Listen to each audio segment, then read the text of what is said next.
मैं अगर अपनी बात करूं, ये अब तक मैंने ये बताया आपको ये बिज़नेस क्यों करना चाहिए, और एक वजह ये भी हो सकती है, ये मेरी अगर इस बिज़नेस की बात करूं, मेरा इस बिज़नेस का सफ़र जो रहा वो आपको थोड़े से शब्दों में मैं बताना चाहूँगा।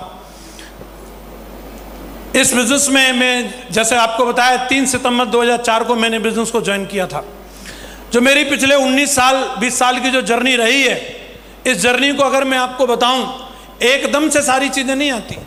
अभी वाली ये चीज़ देख करके तो आदमी लट्टू हो जाते हैं, वाह लाखों में दीवाने तेरे, वाह मज़ा आ रहा है। लेकिन भाई साहब शुरुआत कहाँ से हुई थी, समझ आ रहा नहीं आ रहा? तो ये जो जर्नी है, शुरुआत में मैंने 2 महीने काम करके इस बिज़नेस से नोकिया 1100 मोबाइल लिया था। उस टाइम पे ये भी बड़ी बात थी। मेरे गांव में प्रधान जी के पास भी नहीं था तब जब मैंने फ़ोन लिया था। जब फ़ोन लिया था आपने देखा होगा, इस फ़ोन में यहाँ पे एक सुराख रहता था। काहे के लिए होता था? ये डोरी डाल के ऐसे गले में लटका के रखते थे, इसके लिए कि मेरे पास फ़ोन है। 17 साल का था मैं, तब मैंने फ़ोन ले लिया। और जब फ़ोन आता था, कभी कभार बजता था, ये गुरुजी लोगों का ही आता था, दौड़ के गली में जाते थे, हेलो, लोगों को पता चलना चाहिए फ़ोन आ रहा है। मैं एकदम बहुत एक्साइटेड था, बिज़नेस की वजह से मोबाइल मिल गया। 6 महीने के अंदर अंदर मैंने इस बिज़नेस से स्प्लेंडर बाइक ले ली थी। और ये 2 अचीवमेंट 6 महीने के अंदर थे। पर्सनल मेरी खुद की बाइक थी, मेरी कमाई से एज एन स्टूडेंट, 18 साल की एज, और बाइक और मोबाइल, 2 चीज़ मेरे पास थी। और मैं उस समय हवा में था एक्चुअली, या अलग ही। और मेरे एटीट्यूड की वजह से, मेरी मक्कारी की वजह से इसके बाद ऐसा ब्रेक लगा कि इसके आगे मेरे पास दिखाने के लिए कुछ है ही नहीं, कुछ भी नहीं, एक टाई तक नहीं। और यही एक इंपॉर्टेंट चीज है कि बाकी अगर मैं यहाँ अचीवमेंट दिखाऊंगा, उसको देख के सब लट्टू होंगे, हाँ हाँ आन दो, हमारे को भी आन दो। लेकिन मेन बात यह है कि ये 2 चीज आने के बाद फिर नील बटा सन्नाटा, कुछ नहीं।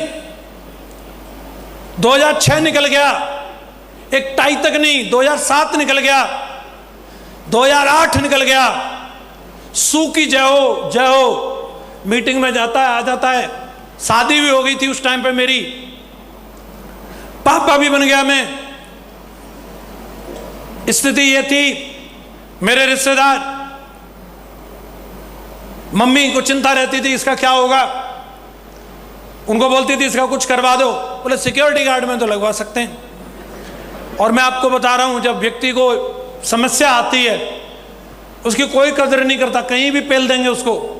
मेरी मैडम भी ऐसे मेरे को पूछ लेती थी, मैं दिक्कत क्या है, 8-10 हज़ार तो मिल ही जाएंगे, चले जाओ। मैं मन ही मन सोचता था यार चलो कोई नहीं, वक्त की बात है, वक्त बदलेगा। आज समझ नहीं आ रहा, लेकिन मैं जानता हूं मेरे अंदर कितना बड़ा ज्वालामुखी फट रहा है। जो दिखेगा उस दिन पता चलेगा कि मैं क्या कर सकता हूं। मैं मेहनत करता रहा, महागुरु जी लोगों के सानिध्य में रहा, संघर्ष था खूब सारा, समोसे तक के लिए पैसा नहीं रहे। ऐसी ऐसी स्थिति कि मैं लोन कराने के लिए गया था, मेरे ऊपर कर्जा हो गया था। लोन के लिए मुझे 20,000 रुपए की जरूरत थी, फाइल के लिए किसी को पैसा देने थे।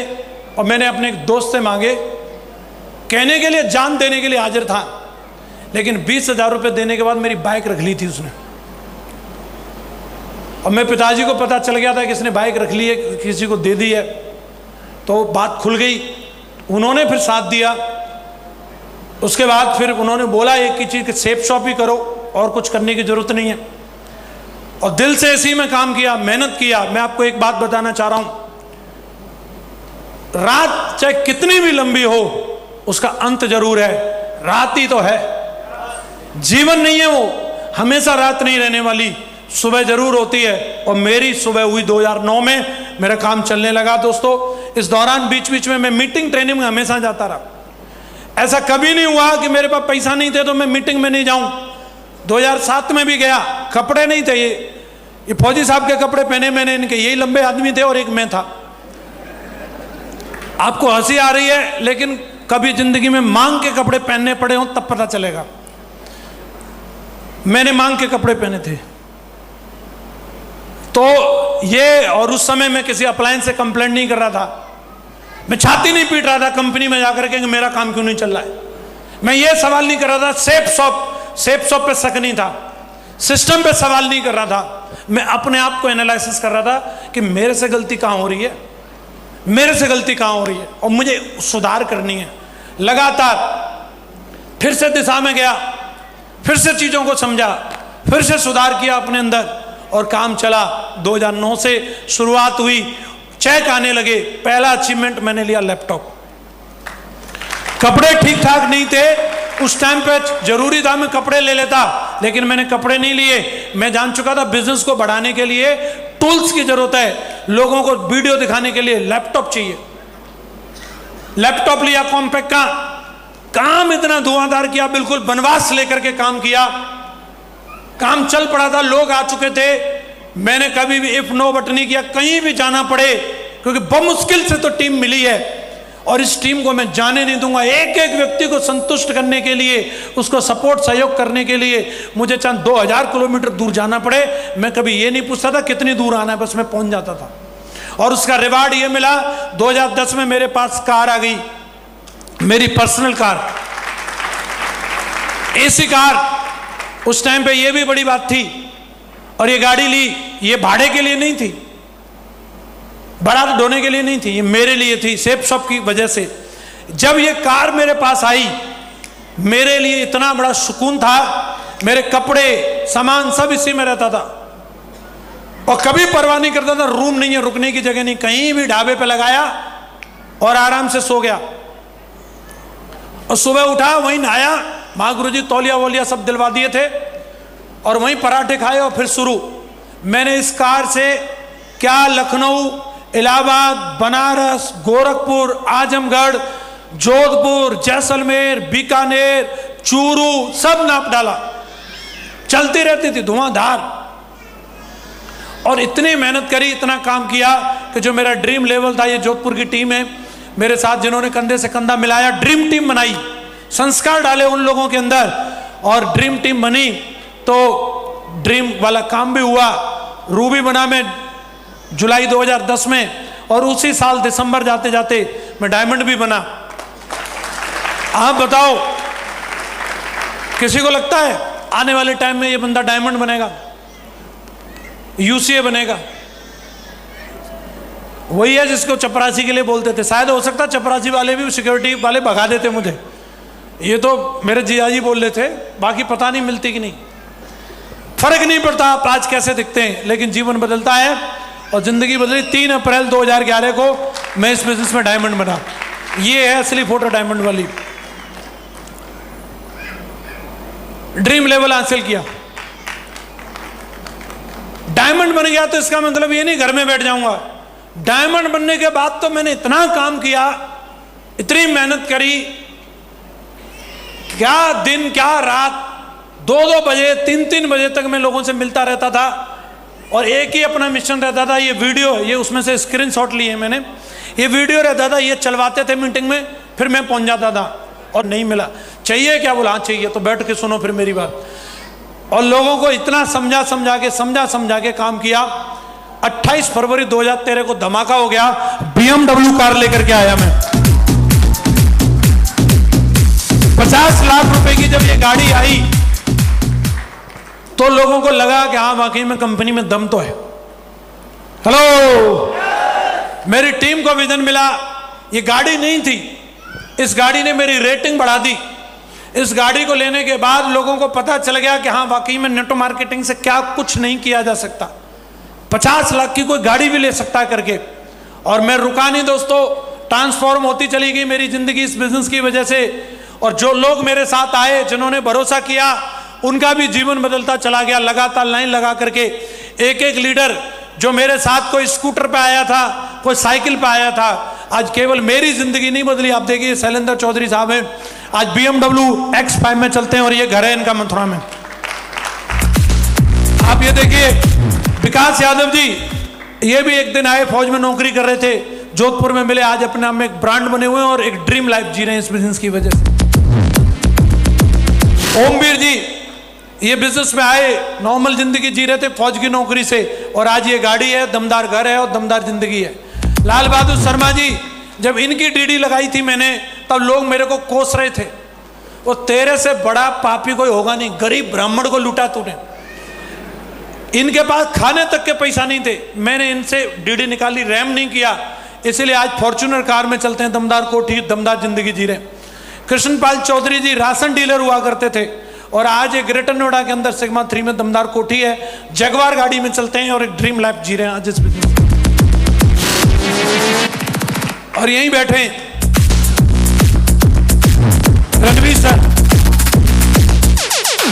भर्ती हुए थे तब ऐसे थे और अभी ऐसे हो गए सेठ जी।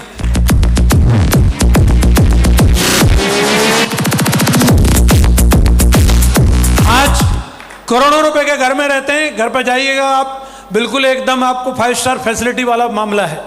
तो जिंदगी मेरे साथ साथ जो लोग आए उनका भी जीवन बदल रहा है और लगातार लोगों के जीवन में परिवर्तन आ रहे हैं।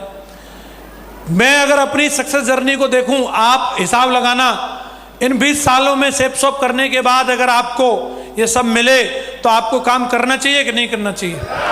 एक एक हफ्ते का 7 लाख, एक महीने में 20 लाख, एक हफ्ते में 19,82,000,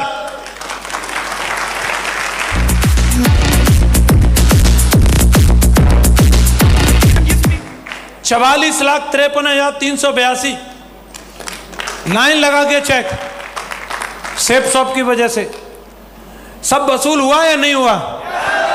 कितनी बार इस सूत मिल चौराहे से सादाबाद के लिए ट्रक में लटक के गया हूं मैं बता नहीं सकता कितनी बार। मुझे ये भी पता रहता था कौन सा टैंकर वाला है जो बिठा के ले जाएगा, मुझे सबको याद हो गए थे, सब इतने चक्कर लगाता था मैं। और आज जो हाथों में फावड़ा और गांव में घूमते थे, आज उन्हीं हाथों में BMW का स्टीयरिंग है। ये मेरी धर्मपत्नी, शादी होती है सबकी, मेरी कोई अलग से नहीं हुई, सबकी होती है। बड़े बड़े वादे करते हैं, बन जा तू मेरी रानी, तेनू महल दिला दूंगा। फिर उसी रानी से पोंछा लगवा रहे हैं, गोबर ढो रही है रानी, हालत खराब। वादा मैंने भी किया, वादा पूरा किया, आज एकदम ड्रीम लाइफ जी रही है। हाथ में गोबर नहीं, गिटार है। समझ आ रहा नहीं आ रहा? Dream life. ये घर है मैंने मम्मी पापा के लिए दिया है मथुरा में, मैं अभी फिलहाल नोएडा में रहता हूँ। और एकदम इस बिजनेस की वजह से पहली विदेश यात्रा थाईलैंड गया था मैं, इसके बाद Nepal, Malaysia, Singapore, Hong Kong, Macau, Paris, Switzerland, चेक, Slovakia, Austria, Hungary, Russia, Maldives, Turkey, Vietnam, इतने सारे देशों में जा चुका हूँ। और एक एक देश में 5-5, 6-6 बार भी जा चुका हूँ। ये मेरी फर्स्ट फॉरेन ट्रिप थी। इस ट्रिप में मैं गया था, 200 रुपए की ये टी शर्ट थी जो मैं यहाँ से लेके गया था, इसी को पहन के घूम रहा था। फिर महागुरु जी श्री चतुर्वेदी सर को दिख गया कि यही टी शर्ट में घूमता रहता है, तो ये व्हाइट टी शर्ट गुरु जी ने वहाँ से दिलाई थी 100 बात की। ये हालत थी मेरी पहली फॉरेन ट्रिप पे। वहाँ जाने के लिए 30,000 रुपये चाहिए, वो गुरुजी ने अरेंज करके दिलवाए थे मुझे कंपनी में। टारगेट कर दिया था पर और कोई जुगाड़ नहीं थी मेरे पास, ये पहली विदेश यात्रा का। उसके बाद फिर महागुरु जी लेके गए नेपाल, थोड़ी हालत सुधर गई थी। महागुरु जी भी हमारे टोपी लगा के देख लो, ठीक है। तो उसके बाद की बीच की फोटो है नहीं मेरे पास, लेकिन इन शॉर्ट आपको बता रहा हूं। पुलिया से पेरिस,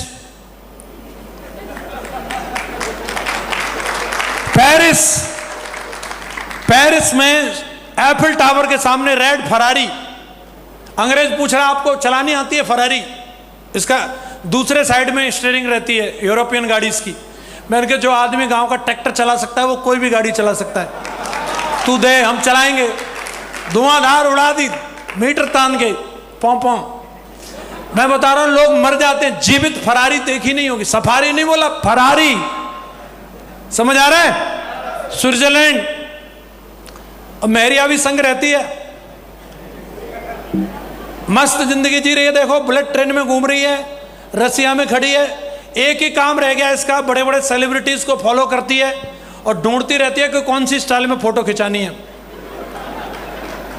स्टाइल बनाती रहती है बस। ये एक समय था 100 रुपए की टी शर्ट और आज का समय, मैडम ने जो ड्रेस पहनी है ये ब्लैक एंड व्हाइट, 80,000 रुपए की महागुरु जी ने दिलवाई थी रिप्ले की।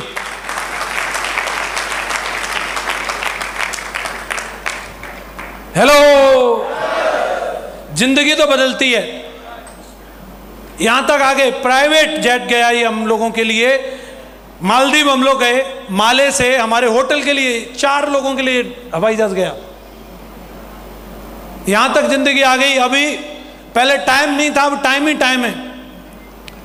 मालदीव 10 दिन वेकेशन पर रहे हम लोग, मोबाइल बंद, कोई काम धंधा नहीं। मैं और हम, हमारी धर्मपत्नी, अलग अलग, कहीं भी डुंठ पे और कहीं भी झूला पे, कहीं भी फोटो खिंचाओ, और कोई काम ही नहीं था हम पे। नई नई ड्रेस पहननी है, पानी में, स्विमिंग पूल में, किधर भी दे फोटो खींच, मेरी फोटो मीटर तान। और वहां से मैडम उंगली कर रही, देखो उधर टर्की है। मैंने कहा अच्छा ठीक है, चलेंगे। अभी आते तुरंत वहां से सीधे टर्की की फ्लाइट ली और देखो इस्तांबुल पहुंच गए। और मैंने बताया बस एक ही काम है, पोज बनाना है बस।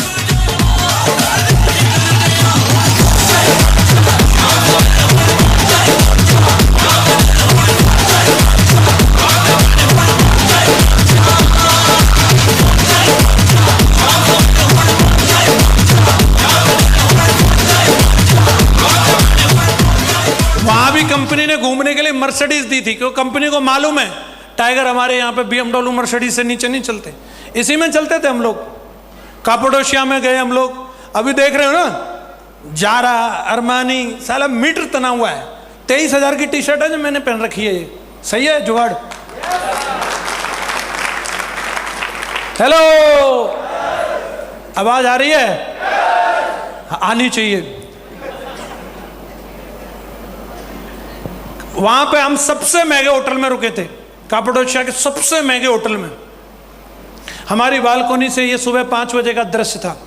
इस दृश्य को देखने के लिए बड़े बड़े सेलिब्रिटीज का सपना होता है। ये बैलून उड़ रहे हैं पीछे और हम लोग अपने रूम के बाहर खड़े थे। ये कंप्यूटर से बनाई हुई फोटो नहीं है, ये रियल है, इसे हम जी के आए। फिर वहां से आने के बाद वियतनाम, बीच में थाईलैंड भी गया। मैं डाल ही नहीं फोटो, बहुत ज़्यादा है, पक जाओगे आप लोग। महागुरु जी लोगों का साथ रहता है, सेलिब्रिटियों की तरह जिंदगी है। एक झलक दिखा, थोड़ा इसको आवाज़ देना, क्या फीलिंग है, राजा महाराजाओं की तरह। सही है जुगाड़? बस तो और क्या है, यही बता रहा था मैं। जब तक आप खुद को पसंद नहीं करेंगे तब तक दुनिया आपको पसंद नहीं करेगी। किसी को नहीं लगेगा कि आप डायमंड हैं, आपको लगना चाहिए मैं डायमंड हूं। हेलो, मुझे देख के नहीं लगता था किसी को, लेकिन मुझे लगता था। आप में से किस किस को लगता है कि मैं डायमंड हूं? इस भरोसे को अपने अंदर बना के रखना। लोग मिलेंगे इस सपने को चुराने वाले, अलग अलग बातें करने वाले, बस इस सपने को अपने अंदर से जाने मत देना।